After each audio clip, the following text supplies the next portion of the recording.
Good afternoon, everyone, and welcome to the first Hangout of 2023.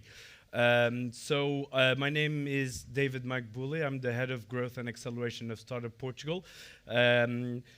Unfortunately, our director, well, not really unfortunately, António Dias Martins, he's on vacation this week, so I'm replacing him here at the stage.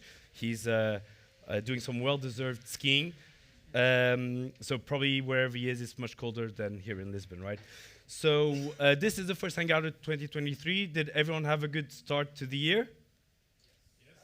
Good, okay. I'm glad to hear. Happy New Year to everyone, right? So today this Hangout, we'll talk about the best practices for incubators, and we will discuss topics such as the challenges and impact of incubators in local communities, the advantages of being incubated and part of a community, best perks and benefits for startups as well that startups can only get by being part of an incubator.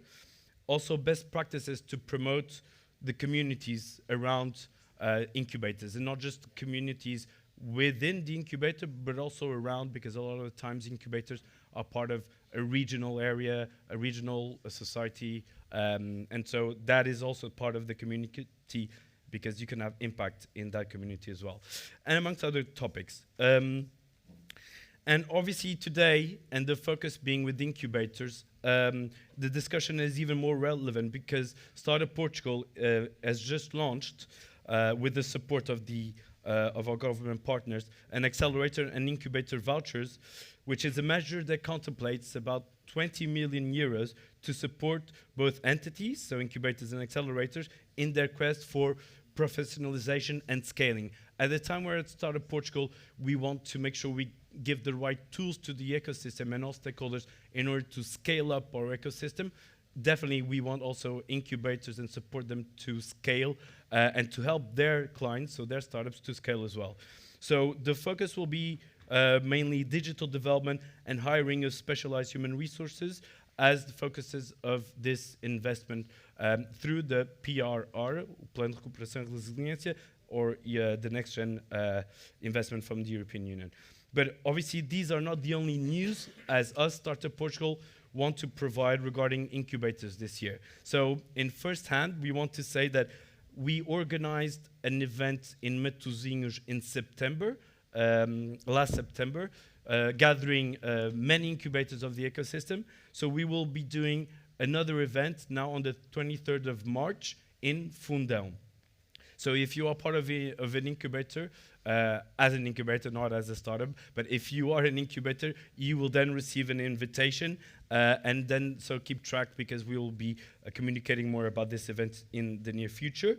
We will also be launching a set of webinars focusing on best practices amongst incubators, because it's very important for incubators to learn from each other, from one another, in whether it's gathering communities, bringing founders from abroad, as in their soft landing programs, and even accessing to finance. So we will be launching a series of webinars, one monthly, throughout 2023, and also a program that we've been working on, and we are planning on launching it this year as well, which is an incubation exchange program where founders from one incubator, from a startup that are in a specialized incubator, they can go and spend between 3 to 6 months in another incubator, also specialized in the same area, in a different European country, which then will enable the startup and the founder to test and validate their technology or solution in another market as well,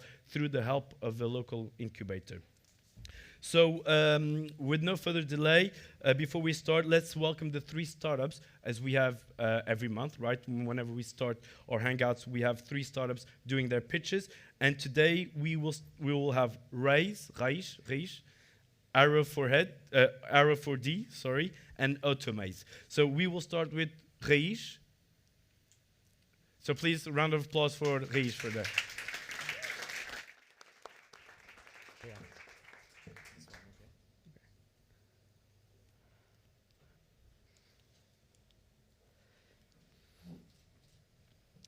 Imagine a week without water.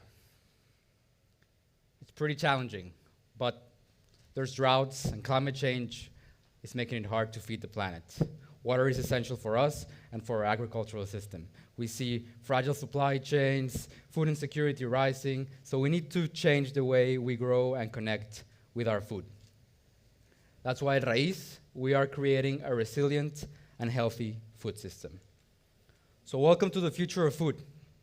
We're building it through climate-resilient farms that leverage a low-energy model, meaning we use both natural light and LEDs, building effectively a decentralized system of farms throughout global cities. Now, we know that the market is quite big, and it's rising at a 25% rate per year. And in Europe alone, where we're focusing, it's a $4 billion market, which we aim to capture through growing the best fresh greens for conscious people, such as most likely yourselves and us, that we look for local, clean crops that align with our values. So we're making it easy for communities to launch their own farm. We're building technology underlying hardware, software, and protocols that allow people to grow their own food. We're building modular and scalable designs, lowering the entry barriers for vertical farming worldwide to launch their own farms through a fractional ownership model, and doing an impact reporting protocol that allows us to log in water, energy, and CO2 that is being saved from an agricultural supply chain.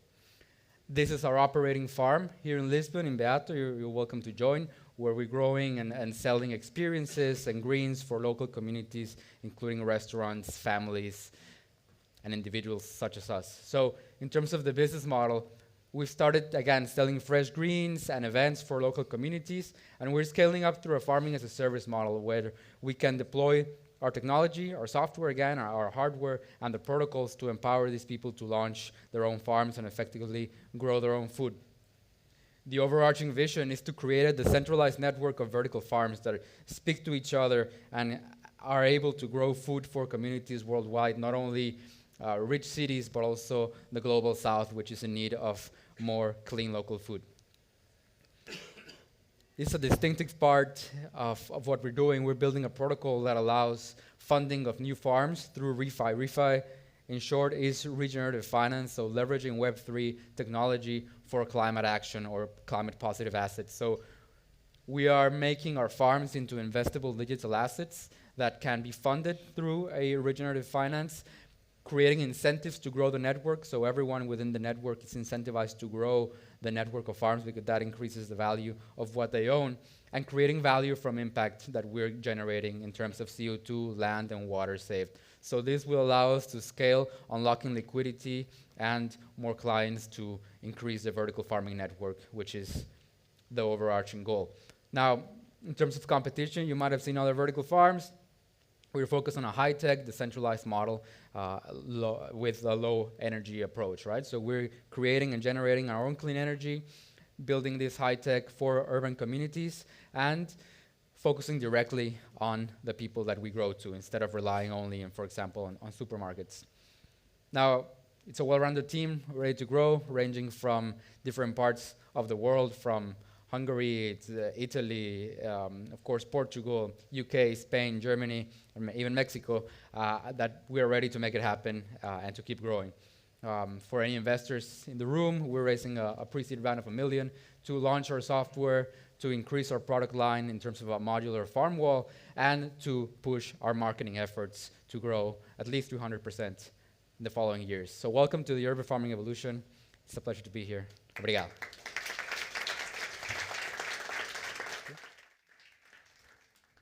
Thank you very much. So next we have R4D, please. R4D. Round of applause for R4D. Good luck.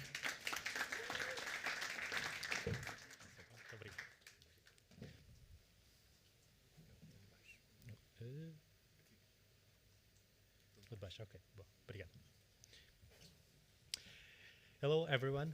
Can you hear me well? Okay. So my name is Samuel Neves. I am a founder of R4D. It's a company of tech. We are located in Évora, where we have our head office, and as well our SMAC factory in Montemor-o-Novo, where we build our prototypes and sensors. So what is our areas of our business areas. We have developed recently Newton Tech Systems. It's for quarry and mining sectors. And of course, we have industrial automatations. It's another department where we develop machines, industrial machines and sensors, special for stone and cork. And as well, it's the core of the business is where we started topographical and applied services. So, in Newton Tech brand, what is this? We started with 2017, where we start our idea with Innov Stone 4.0, where we start our idea. Why? Why the reason why we developed this cloud, this system? Because we have a lot of technology applied for civil construction, but it's very specialized for that. So for mining and quarry, exploration is a sector very specialized. So we need to create a software or cloud systems specialized for that. So then we have another project. It's during this year, finish this year, of course, with the WeForceDone, where we develop two kinds of sensors for this solution. Of course, we have approved a new project with PR Agenda Mobilizadora, called Sustainable Stone by Portugal. We are one of these partnerships of the consortium. It's a consortium with 52 million of euros, so it's a big consortium to develop new technologies for this area. So you can see that our solution in web with www.newtontech.com. So how is working? So we are a supplier using our technology. We provide data for our clients, very specialized, very personalized. So the client have the key of the product. Then we have real-time sensors. We have development, of course, for our for a specific purpose. And then in the near future, we are open the door for the new suppliers. So what is the main key? We have all this data is computing using cloud computing, and then all data computed is deployed in cloud Newton Tech, where our customers can see the data processed. So it's another area we are developing in the recent years, the industrial automation, in particular with artificial vision. It's a very difficult area because it's a very unstable. So we need a very high tech, very knowledge to do that. So how we do this kind of technology with very personalized sensors? We can see, and then we can use some algorithms to achieve some tasks, some sorting, a lot of things. Okay. Then, okay, thank you very much. That's all.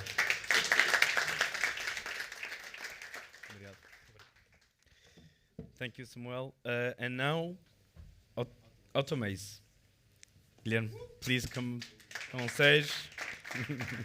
Boa sorte. Hello, good afternoon, everybody. Can you hear me well? Yeah. Perfect. Hi, my name is Guilherme Barreto, and I'm here with Automaze. We'll have the slide up in a second. And I'm here to talk to you a little bit about what Automaze does, what we do. Before I do that, I'd like to thank Startup Portugal and Startup Braga for inviting us to be here today. I'd also like to say our presentation here, we're going to be fundraising towards the end of the year, so if you like what you see or hear, do feel free to connect after the talk, and we can have a beer upstairs after. So before we go into details and we talk specifically about what Automaze does, just to provide a little bit of context, Automaze we're a Portuguese organization. We were founded in Braga in 2018, and we're a seed stage company. Today, we are working with a little bit over 25 organizations across multiple industries: retail, oil and gas, telecom, insurance and financial services, and mobility. And what we do is, Automaze we have intelligent assistants that are based in artificial intelligence, workflow automation, that allow companies to increase the efficiency of their front office and back office support services. What does this mean and why is this important? Let me just provide a little bit of context as to why this is important. Let me have a quick show of hands. Who here in the room in the last year tried to get in touch with a customer service, right? Who did you have to call your utility company or airline? Or I see, let's say, roughly 60, 70% of the people in the room. Okay, so show of hands if you consider your experience with whomever you were talking to be delightful and amazing. Yeah, I thought so. This is the reality when we're engaging with customer service across virtually any organization, is that this is a little bit of a frustrating process. It's frustrating for us because we have to call whomever we're calling, your utility company, because they got it wrong on the bill once again. And we have to call them and we have to wait for 5 or 10 minutes for someone to pick up. And then finally someone picks up and we go in the hamster wheel and we talk to someone and they can't handle it and they have to forward to someone internally, or they have to check the information and they have to check whether your invoice are right or not. And then by the time you figured it out, it's been 10 or 15 minutes and you've lost a part of your day and you weren't absolutely having fun. And maybe if you're lucky, the problem gets solved, but sometimes it doesn't. And you have to get into the hamster wheel again the next day. So this is a bit of a frustrating process, but it's frustrating for us as customers. But I can assure you, knowing the industry from the inside, it's as frustrating as you can imagine as it is for you, for the people that are behind the phone trying to solve your problem. And the reason why it's so frustrating is because the process that's happening behind the scenes is quite challenging. You're calling, and the person that's picking up the phone is picking up the phone call on a specific software. It's called a CTI. But then they have to check your profile on another software, and then they have to check your invoice information on another software, and then they have to change your invoice information on yet another software, and they perhaps have to bring in another colleague from another team. And all this needs to be done as quickly as possible, as fast as possible, with someone else on the other side who is absolutely mad to get the problem solved as quickly as possible. And sometimes we can't even explain what's going on, and it's hard to explain. But it's a bit frustrating both for us and also for the person on the other side. And the reason why it's so frustrating is because, as you can see, there's a lot of sand, there's a lot of friction in the process. And this is where Automaze fits in, right? We help customer support agents who spend a lot of their time focusing on trying to solve your problem, looking for context information, and performing admin tasks. We help customer support agents and agents in general that are handling front office and back office processes. We help make their lives easier, less frustrating, more satisfying, which in turn helps customers get a more satisfying, faster, and more robust customer service experience. What we do very quickly and very briefly is we use intelligent assistants, or we create intelligent assistants which are based on artificial intelligence and workflows and a universal connector, which basically is able to connect to all these platforms that we were talking about. And we use those intelligent assistants to help make the job of the support agent easier, faster, and to make the overall goal is to make your experience when handling a customer service interaction to be a little bit more satisfying, or at least a little bit less frustrating. Or at the very least, if instead of 10 minutes on the phone, you're able to solve the problem within 3 minutes, that's already very successful. Why is this important? Well, Automaze, our products are split amongst 2 key products, which fall under the umbrella of Support Genius. This is the most important one, which is basically a customer assistant. This is what we're talking about, helping customer support agents make their life a little bit easier. What kind of stuff do we do? For those that are in the industry and know the processes, you can relate to this, but for those who are not, basically we do all the monkey work in the background that the agents would have to do on a day-to-day basis, like checking your profile information on the CRM, fetching the invoice data automatically in real time as you're speaking with the agent, right? So we perform, it's a little bit like having an assistant that's working for the agent, that's performing the tasks in the background and in real time so that they can solve your problem much faster, right? Show of hands here. Who in the last weeks has heard about GPT or ChatGPT? Okay, good. So we get a reading of a lot of people here. I'd say 60% have heard about that.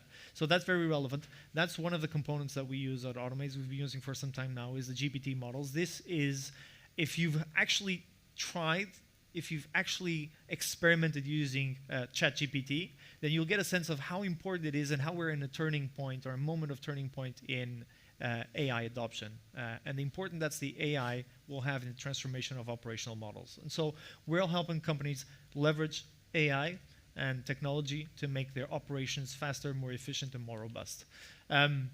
So whenever you call your next customer support interaction and you call one of our customers, hopefully, instead of having to spend 7 minutes waiting to get an answer and to get your problem solved, you'll get that solved in 2 minutes. Why is this important? I mean, it's great that we can help deliver a better customer experience, but why is this important for the organizations? Well, apart from all the obvious things in which, obviously, if the relationship with the customer is better, then naturally there's a higher propensity that you're going to remain as a customer with the organization. This has a very important impact in terms of organizational efficiency. So usually what our customers see is that whenever they start working with us within a period of 3 to 6 months, they tend to see an improvement in productivity within their operations, which goes anywhere between 30 to 50 and in some cases up to 70%.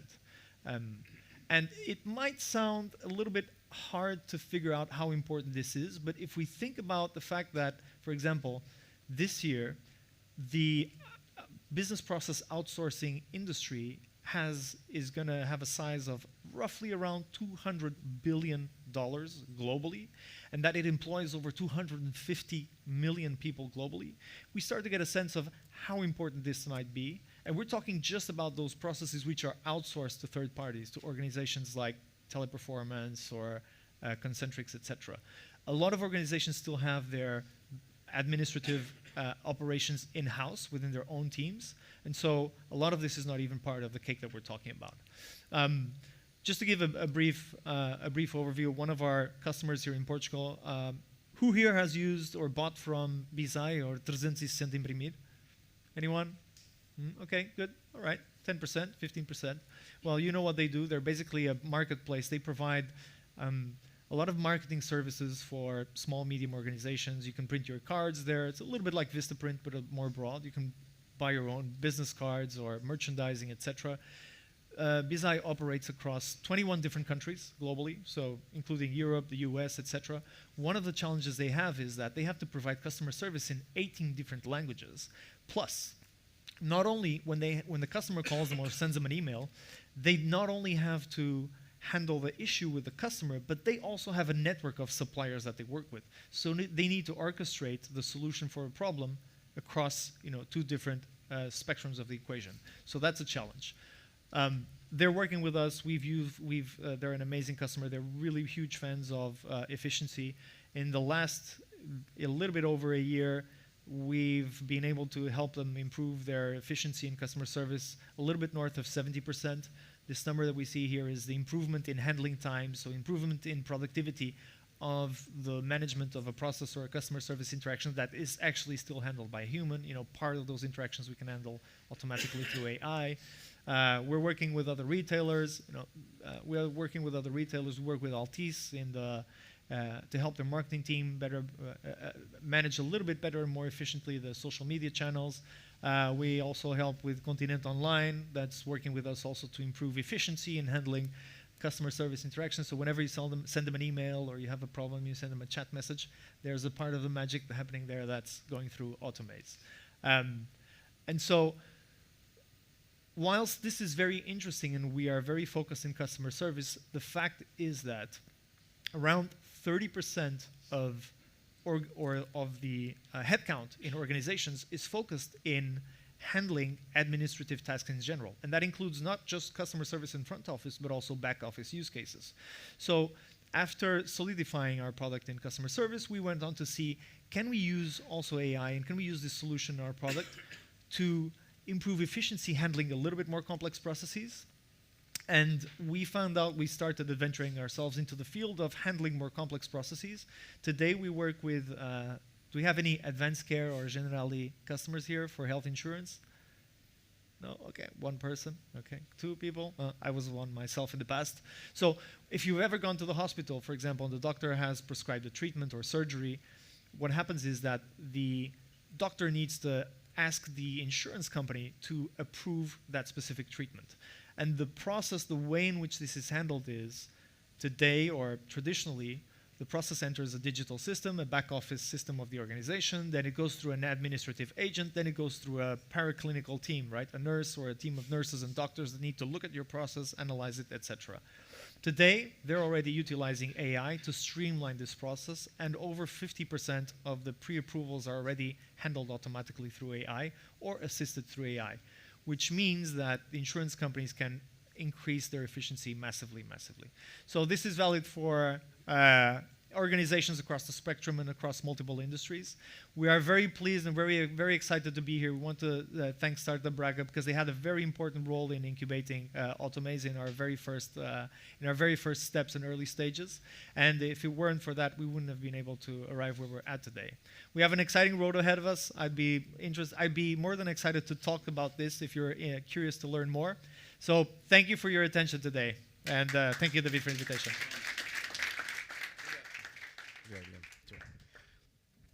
All right, great pitches here. If you guys have any questions for these startups, after this talk, we'll go upstairs, have drinks, and they'll be around to mingle, network, and answer any of your questions. So let's move to the round table, please. So let me start with the moderator. So Nadia Leitão, Managing Director of Startup Barreiro. Please, round of applause. Welcome, Nadia. I don't know which edge, that edge, okay, perfect. We also have Teresa Biléu, Coordinator at Startup Montemor-o-Novo. Let's be careful. Olá, prazer. Onde quiser. Não, sim.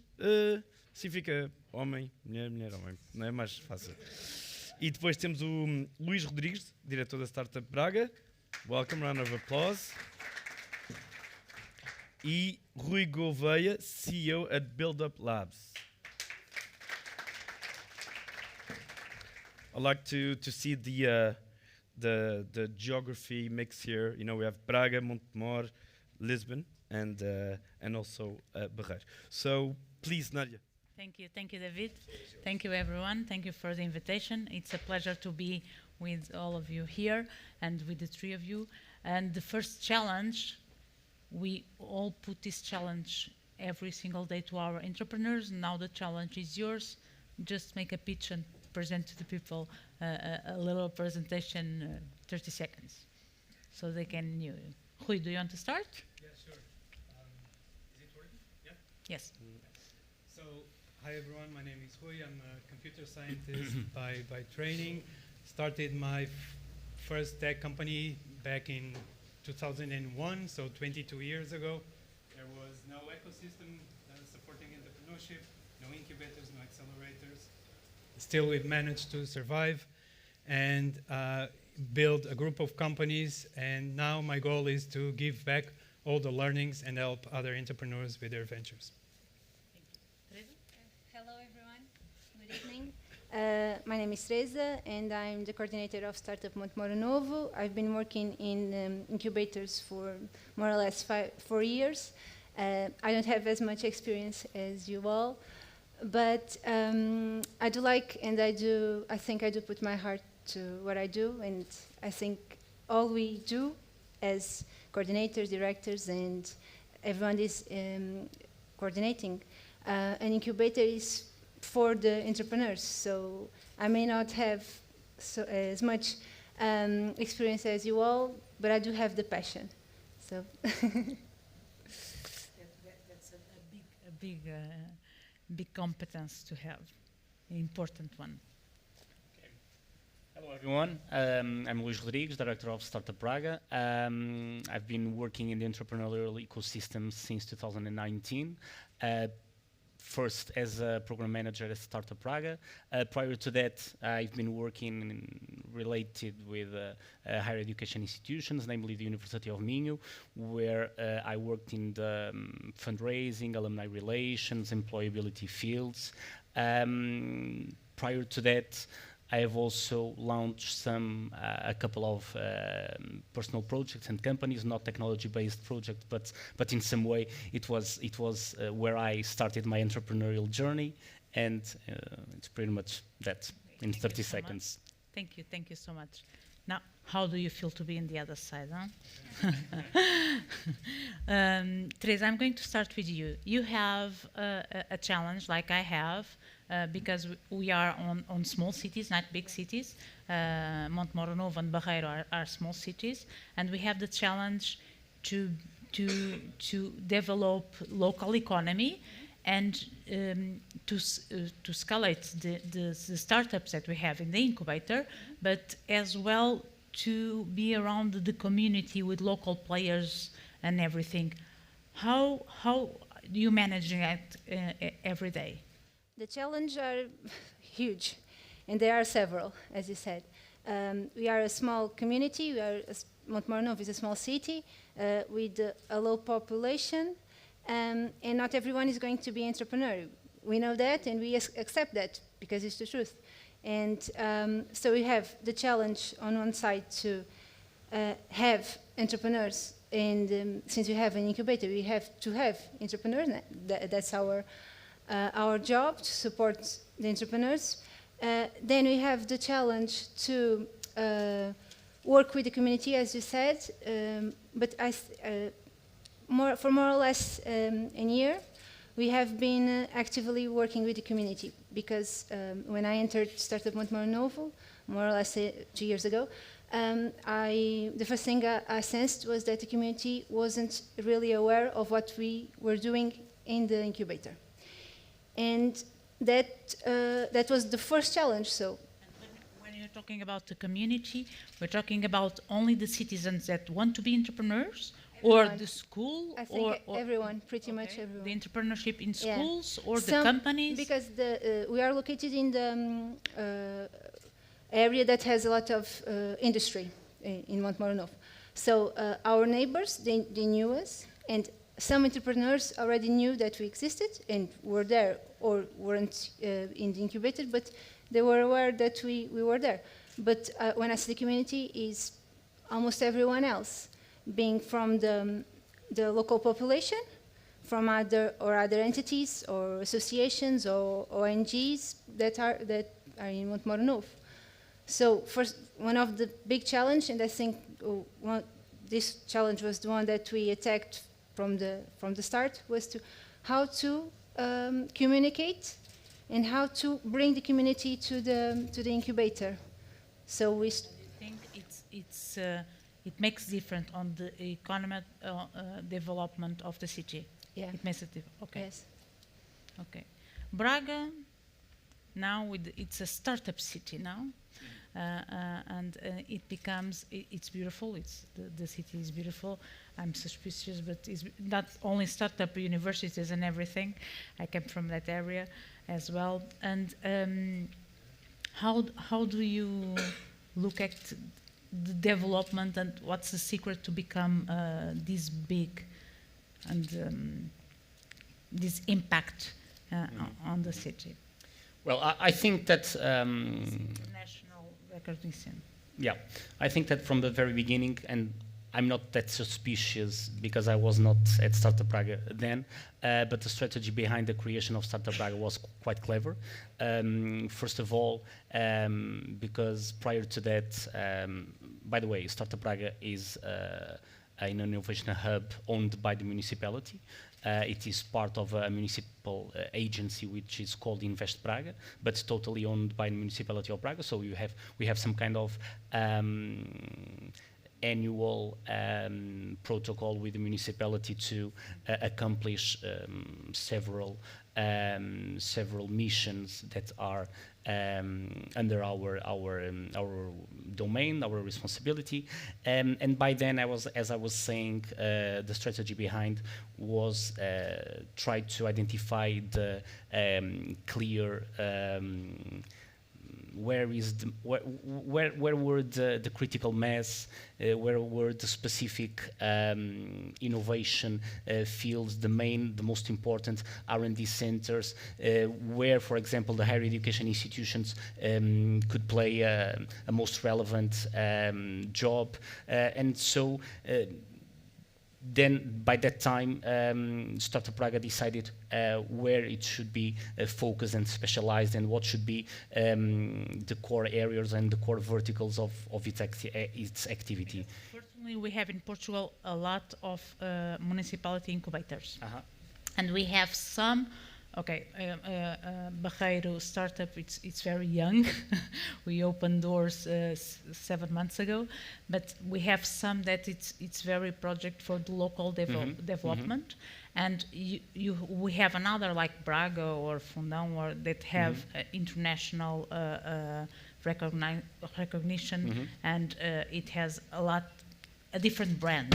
And I think the challenge is we can learn with each other in this community, and we can learn how we both can grow to that side, or how we can be part of the ecosystems and grow together and work together. Rui, you are in Lisbon. You are the CEO of Build Up Labs. And how do you have a lot of foreign students? I visit you a short time, and 1 or 2 months ago, I think, and it had a lot of dynamic there and everything with foreign startups. How do you do? And we were talking before this, and you receive a lot of applications daily based. How do you do to attract foreign startups? What is the key? Okay, so maybe I can just tell quickly a founding story of Build Up Labs that actually might help explain. So Build Up Labs is a spin-off from a digital marketing agency. And we created Build Up Labs 8 years ago as a startup studio or a venture builder. And the goal was to develop our own ideas from idea to market and make it a very effective process by doing so. So that's what we've been doing at Build Up Labs as a startup studio for the last 8 years. We launched 14 startups. We had 3 exits, a lot of failures. And those failures, and obviously also the exits and the success, really helped us optimize the process. And one thing that is very important for us whenever we are thinking at launching a new business is to go global from day one. Because we are digital, that's our comfort zone, digital businesses. So being digital, going global from day one is what makes sense for us. I guess that then when we decided to also create the incubators so that we can leverage all the learnings and support other entrepreneurs, I think we didn't even thought about it, and it made no sense to us to launch a local incubator. So we also launched a global incubator from the get-go. So I guess that mindset kind of help us go global. Mindset that we have, it's the key. Right. And because we were also under pandemic times, all the processes, the tools, the communication tools, interactive tools, applications, everything was set up to be remote friendly and remote first. So we launched only in English. Hopefully we will have sometime a Portuguese translated website, but for now, I guess this is how it went. And obviously, we are a global incubator, but we leverage Lisbon in Portugal and all the branding and the attention that Lisbon in Portugal has been getting over the years. So, yeah, I guess I can go into tactical things, but I guess the mindset is the most important thing. Okay, the mindset. And we are all incubators, and we have different ways of doing things with our entrepreneurs. And what are, for example, for you, Luis, what are the advantage for a startup to being part of an incubator? What can we offer for them so they can grow up and they can escalate their business and they can, what are the key factors for you? Well, I think it might be a kind of cliche, but I would say either way, being part of a community, it's a relevant, key asset for startups and for entrepreneurs starting an entrepreneurial journey. I think that it should be in the very first to-do list of any entrepreneur and any startup, no matter what is the incubator, but being part of one incubator, being part of an entrepreneurial and innovative community should be something that can make a difference in the long term. Obviously, incubators and accelerators can provide direct access to a wide network of mentors, or perks, or partnerships or investors regarding some crucial milestones in the roadmap of a startup on business development. At Braga, something that you say, okay, this is a good practice that we don't see in other incubator, and we want to. What I think it's really in some way differentiator in our value proposition is the specialization.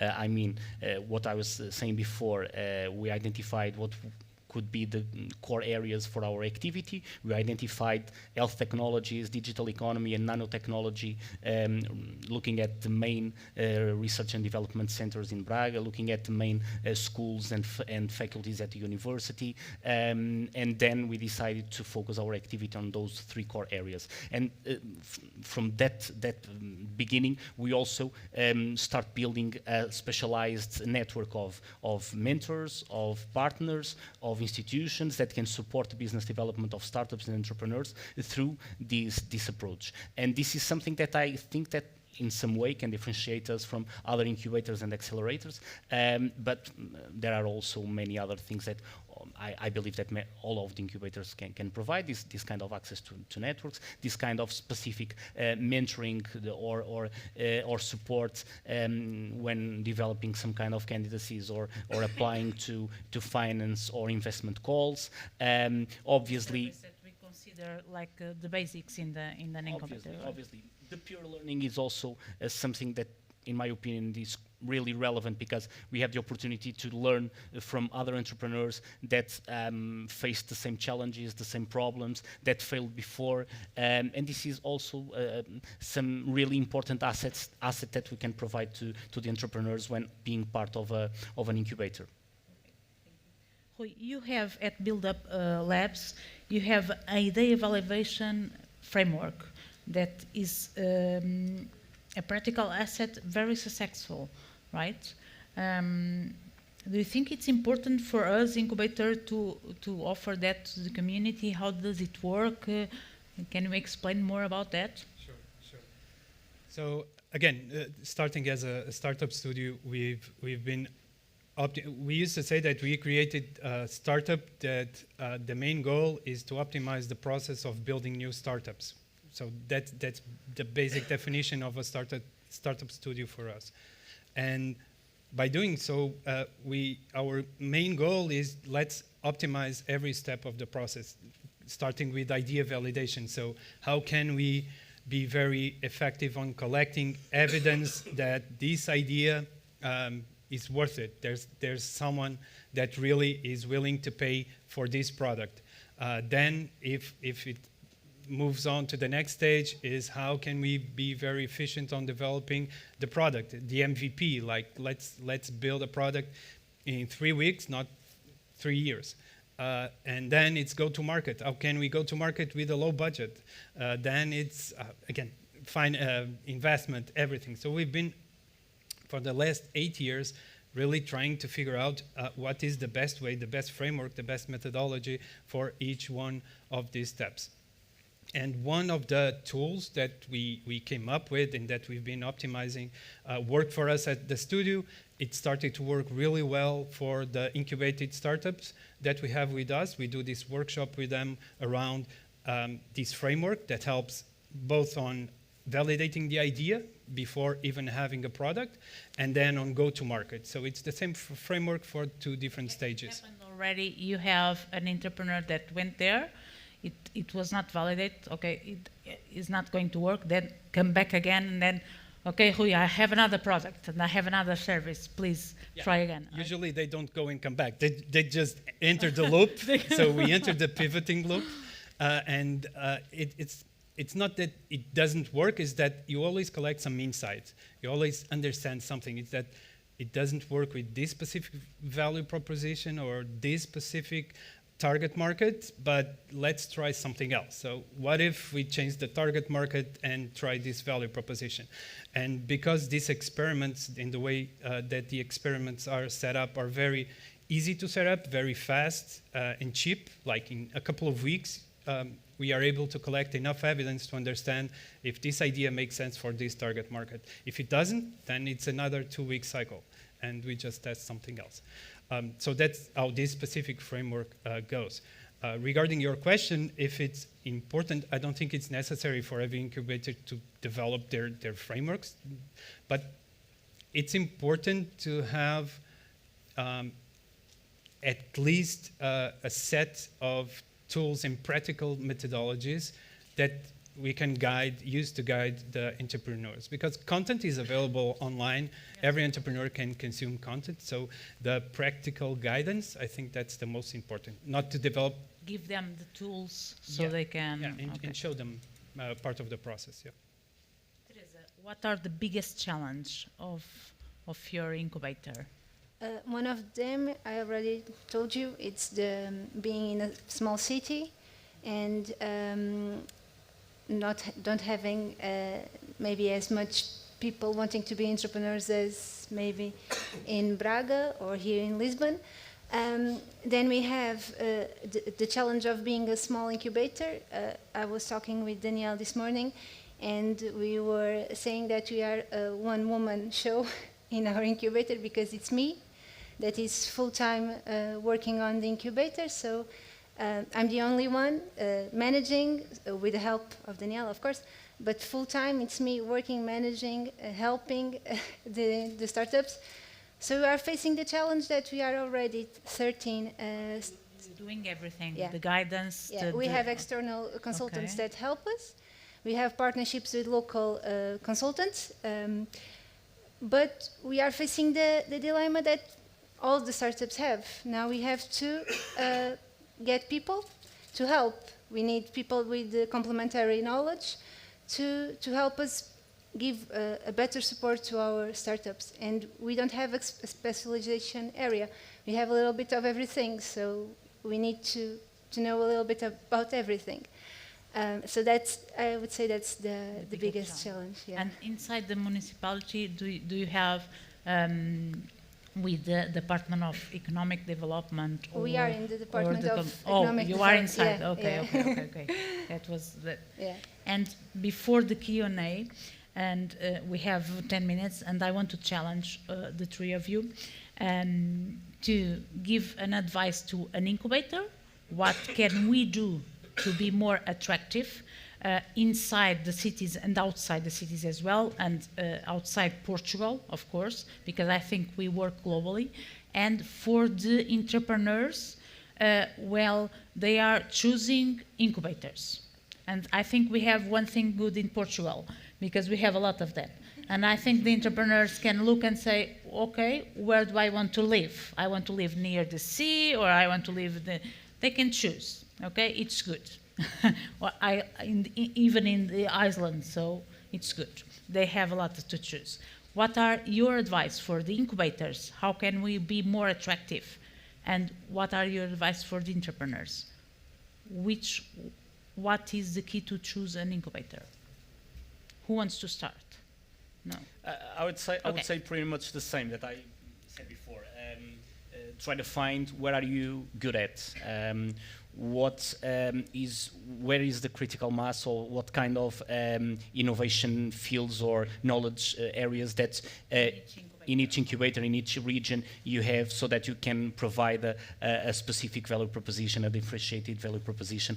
This would be my recommendation for the incubators, and it's pretty much the same for the entrepreneurs, because I would say obviously nowadays we can work from everywhere, but obviously it's not the same being supported by an incubator which has a specific focus on medtech or in ICT or digital economy or blockchain or biotech or whatever.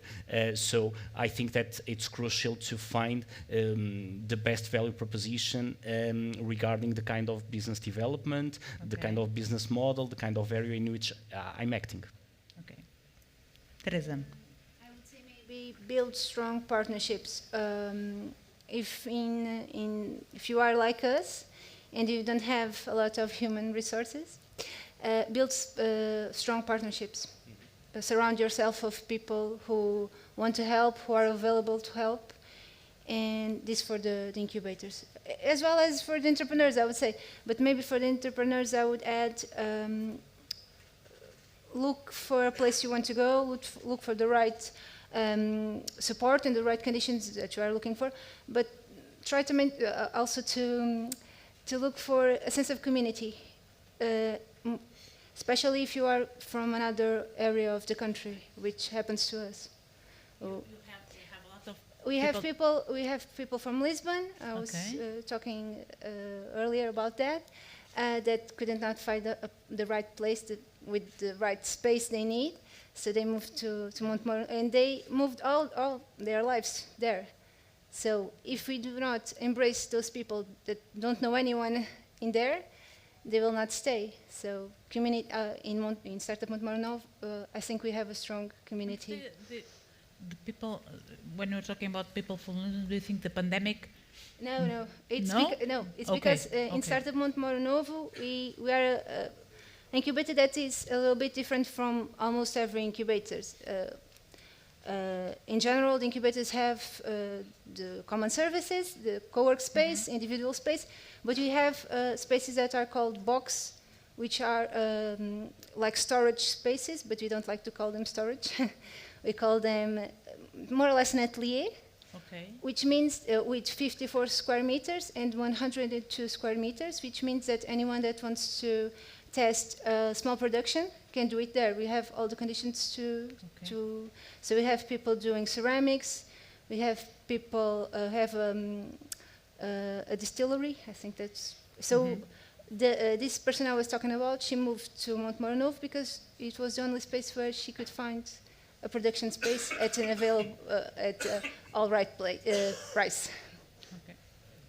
Rui, what are your advice for incubators and for entrepreneurs?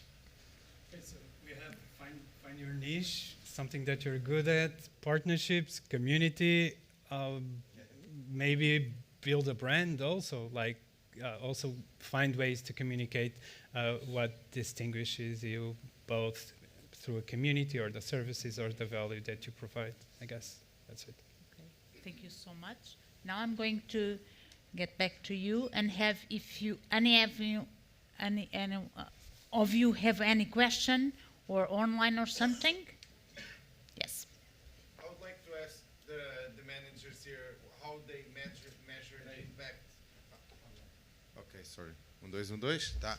I would like to ask the managers here, what's the impact that they believe these incubators have in their regions, more than the incubation activity itself, but maybe for Rui it's a little bit more specific around the Biléu area, but for Braga and Montemor, what would you say it's the impact that these organizations and your incubation facilities have had in the local ecosystem, besides the startup, like how does this extrapolate? Who wants to start? Yeah, I can start. Okay. I think you can measure the impact by some key figures like the number of startups that you have now created and incubated in not necessarily at Startup Braga, but in the city, by the number of jobs that were created during since the creation of Startup Braga, and we're talking about more than, I would say, 2,000 high qualified jobs, 185 startups. Not all of them are based in Braga, but I would say that above 60% of them are located in Braga. Obviously, also the attraction of other technological development centers from multinationals that in some way also feel attracted by this kind of innovative ecosystem that you are trying to leverage in a territory. So I would say that you can take a look at some of these figures, and also in some way from the connections, some aspects that that have been mentioned by Rita and Rui. For example, the partnerships, the connections with the higher education institutions, for example, the knowledge centers, are also crucial, because we feel that, for example, 10 years ago, the technology transfer to the market was pretty much more difficult to accomplish. Nowadays, we talk to entrepreneurs that Startup Praga is almost accomplishing its first decade of activity, that feels that until then they felt some difficulties in finding the proper partners, not necessarily Startup Praga, but the proper connections, the proper partners, mentors, investors to support their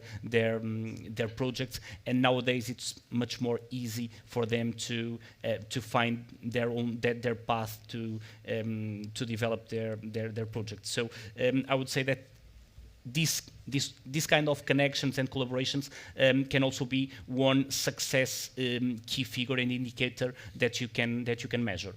And it brought more citizens, because well, I think we have, because the three of us we are connected with the municipality. Yeah. And I think the goal is to bring more citizens, more employment, attract younger people, and for example, it brought in yours. Okay.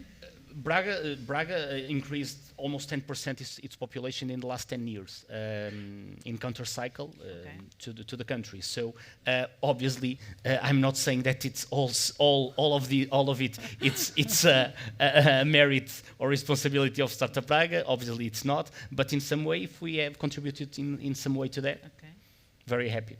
We lost population, but we in the last year gained people from outside the Montemor-o-Novo, they came to Montemor-o-Novo because of the incubators. So we don't make a huge difference, but we do make a difference.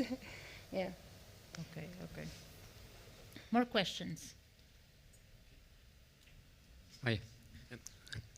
So, as an entrepreneur, I would like to know how can I know what are the specialized fields of each incubator, which will not be based in the startups that each incubator has.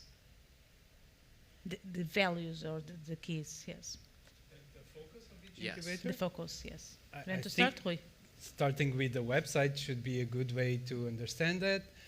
Maybe then talking with some incubator startups that are there and try to get more information about the incubator. So I don't know, do your research. I don't think there is a directory or a way that you can filter, but looking at the website should be a good way to start.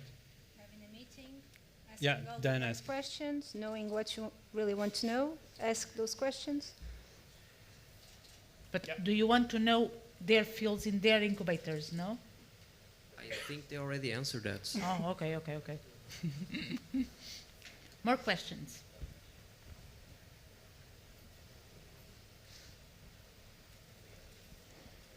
Olá, tudo bem?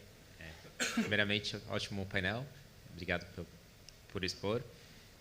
Dos grandes desafios que eu imagino que aceleradoras e incubadoras têm são dois. Então, dos primeiros é, obviamente, como eu atraio empreendedores para participarem da minha aceleradora ou da minha incubadora, mas eu sinto que, em alguns casos, existe a figura do empreendedor de incubadoras, ou seja, o cara que saiu de uma incubadora e vai para outra incubadora e que vai para outra incubadora e ele acaba ficando num loop de incubadoras.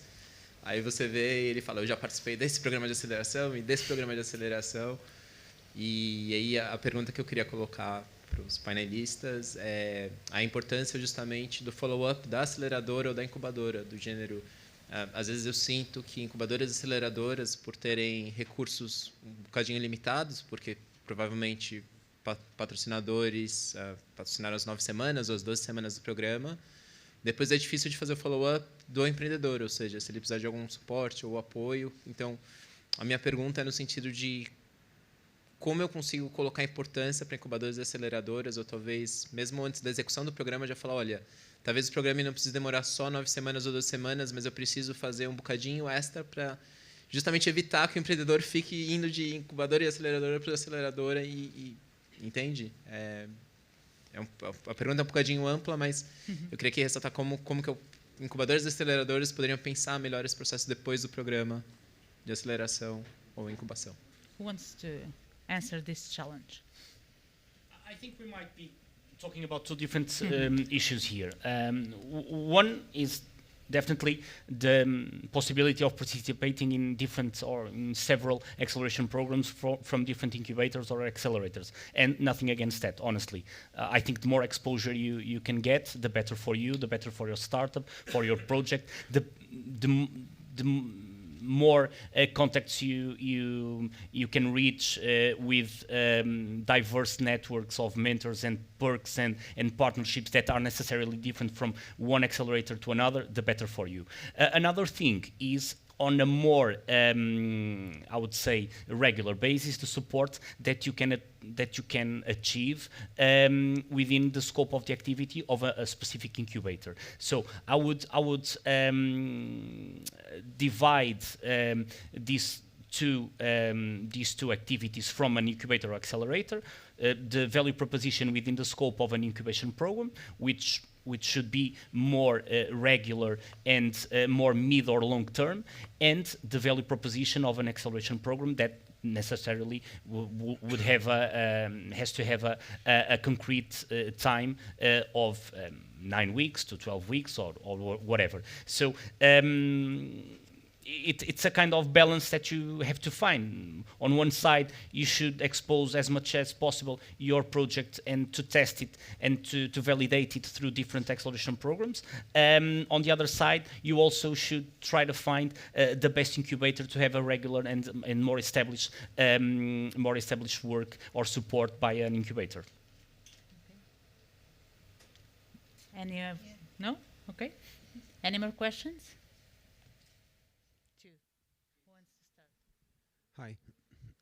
Hi. I'd like to ask a specific question about the funding part. So what is the role that you guys have in your particular incubators regarding funding? And also, I believe there's also a lot of incubators in Portugal are also a vehicle for the funding of European Union programs. So I would like to know more a bit about that particular part of your incubators. Whoever. Teresa? Yeah, of course. So definitely helping the startups fundraise is one of the main support that we can provide.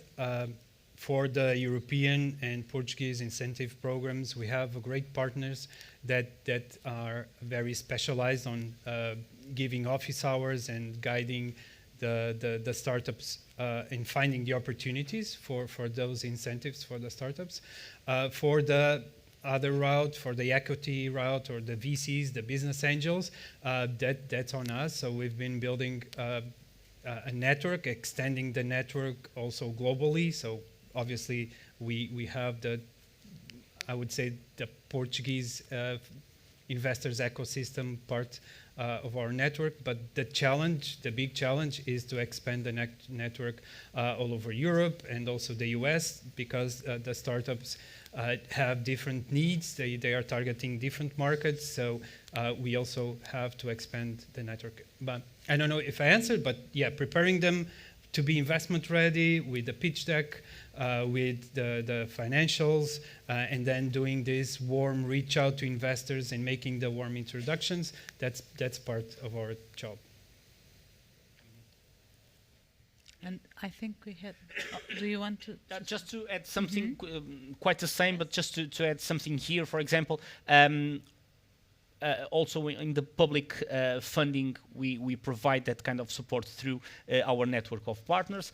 Regarding the venture capital, obviously we try to foster as much as possible this kind of exposure and connections with the VCs and business angels networks nationally and international, bringing them to our programs, bringing them and organizing some kind of investors days and investors meetings at Startup Praga. Besides that, we created in 2018, if I'm not wrong, a micro VC fund at Startup Praga. We gathered 25 individuals from the local community and 3 institutions to create this kind of micro VC fund to support only startups from our community at an early stage.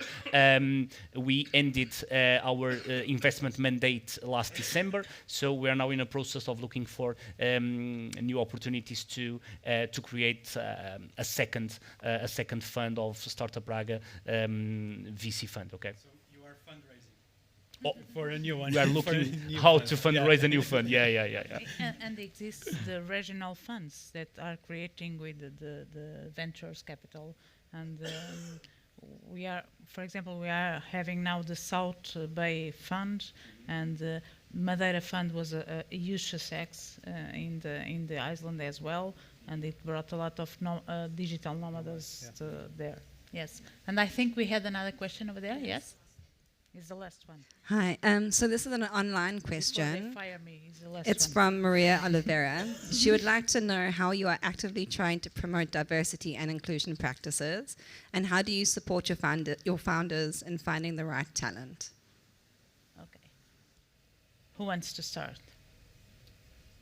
If I understand correctly, the question was regarding promoting diversity.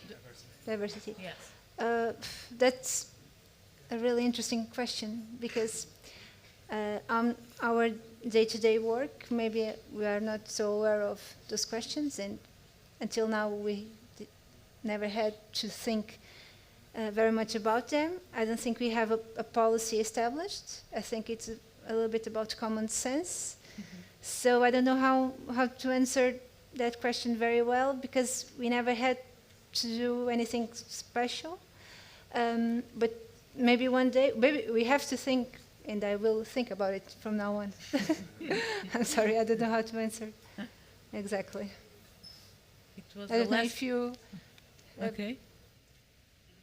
We have the time for the last one? Yes, no? Yeah? Diversity and how you help your startups get talent as well. Get talent. Attract okay. Talent. Attracting talent.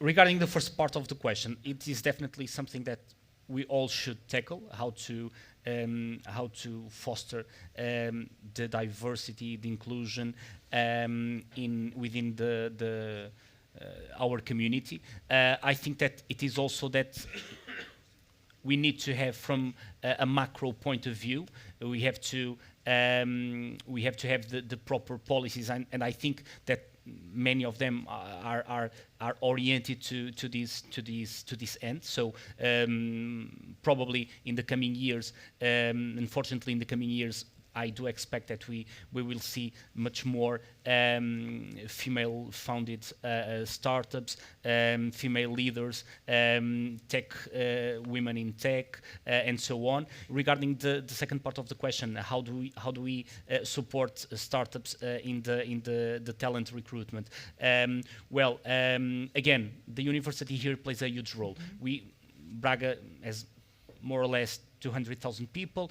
The academic community of the University of Minho is almost 25,000 people, so it's more than 10% of the total population in Braga, and this is something critical and a great asset for us. So obviously, taking into consideration that we have more than 3,000 more graduates every year, the main challenge is not how to attract, but how to retain them. And obviously, when we have a community of emerging technology companies, it is something that we try to provide this kind of professional exit to these new graduates to look at startups, and not only to look at the big corporates, the main multinationals as their most obvious professional path. I'm sorry, I think I did not understand the question. Regarding, for example, female and male equality, I may say that the last 3-4 entrepreneurs that entered Startup Montemor-o-Novo were females. We don't have a program targeting females. I think they are just for themselves going through the path of entrepreneurship. So that's why I said we don't have a policy established, because I don't want to say that we don't need one. But maybe the females, for example, are more aware and are themselves looking at entrepreneurship as an option, as a path. The diversity in the age. Do you feel yeah. in your incubators? We have from, I think, 60 to 30, 28, 29, 30, more or less. Yeah. Okay. So for us, I don't know, I guess I mentioned before, so we have people from 24 different nationalities, so there's a lot of cultural diversity there. The last time we checked, 28% of our startups had a female founder. I don't really know what the benchmarks are, but I think that's good. Still a lot of work to be done. And diversity, age diversity, I guess we are pretty covered, but I'm actually worried. I don't know if that's a topic, but I think we should definitely promote entrepreneurship at the younger population, not just women, but everyone, because my sense is that we are losing a generation of entrepreneurs. I know that 10 years ago there was this huge flux of young people creating new companies. I think that the current situation, even with the job market where there's talent missing, right? There's a lack of talent, so there's not really an incentive for young people to build their own companies, because they have probably a comfortable situation with their current job, and they probably can find a new comfortable job. I think every one of us have lost already one entrepreneur that chosen. Yeah, but we haven't lost them to create a startup, probably. No, but a comfortable job. Yeah. Working for another. So I think we should create incentives to bring more young entrepreneurs. Every gender more diverse, as diverse as possible, but that should be the challenge. We should work together with schools and academic, always. More questions? So related with your thinking then, which is basically cultural, my question is, and according with my knowledge, there is not too many opportunities here in Portugal, or there are not too many investors that want to invest in seed investment, angels, that wants to invest in only an idea or a product that doesn't have yet the clients, things like that. So my question is, what do you think is missing here in Portugal, and and what could be the role of the incubators to try to improve and to make a change in Portugal, so we can try to promote more investors to come here to try to invest in seed investment, angels? So I guess, as Luis was saying, the connection to the university is very important. I think it should start there. We should have more entrepreneurial programs, more hackathons, more ideation programs to spark that creation of new companies, and the mindset of this is possible. This can be a path for me to go. And if there's some traction there, then investors are always willing to listen to good ideas, and there are also already some interesting programs like Demium and Antler that are creating this matchmaking between potential founders to spark entrepreneurship also. So my challenge is we need to work on it. It's not that I have the solution for it. Us as incubators, we have to challenge the entrepreneurs to think more ambitious and to escalate their business. Sometimes the investors don't invest in one project or believe because it's not escalate. When entrepreneurs presenting their project, I'm not saying it's small, but it's not thinking globally. It's not thinking to bring their project to the Europe, to bring their project to the world. It's thinking to bring their project in the city and an investor. If you have the money, you are not going to invest on someone that is going to want to stay in Barreiro, want to stay only in Lisbon, or want to stay only in Montemor. They want to invest in something that's going to grow up. And I think as an incubator, I felt that every day. I don't know if you felt that with some entrepreneurs, we have to instigate them and challenge them to think bigger, because perhaps they are afraid, but they have to think bigger. But still, like, the investors, they always want the entrepreneur to have already clients, or if it is only an idea, if it is just a global idea, it's just an idea. Or if an entrepreneur has a product but doesn't have clients yet, usually the angels, they don't want to invest because was not tested yet in the market. So usually the angels or the investors, they invest after that phase. So all the people, all the startups that are in the previous phase for that, what can they do here in Portugal? Usually they go to Damien, and I think there are another one, and I think there are one or two angels here in Portugal that invest in that to the real seed investment. But besides that, that's it. We finished our time here on stage, but we can continue upstairs. But you have investors for each phase, for pre-seed, you have investors for each phase. Thank you so much, Rui, Teresa, Luís. Thank you so much, and thank you so much for being here.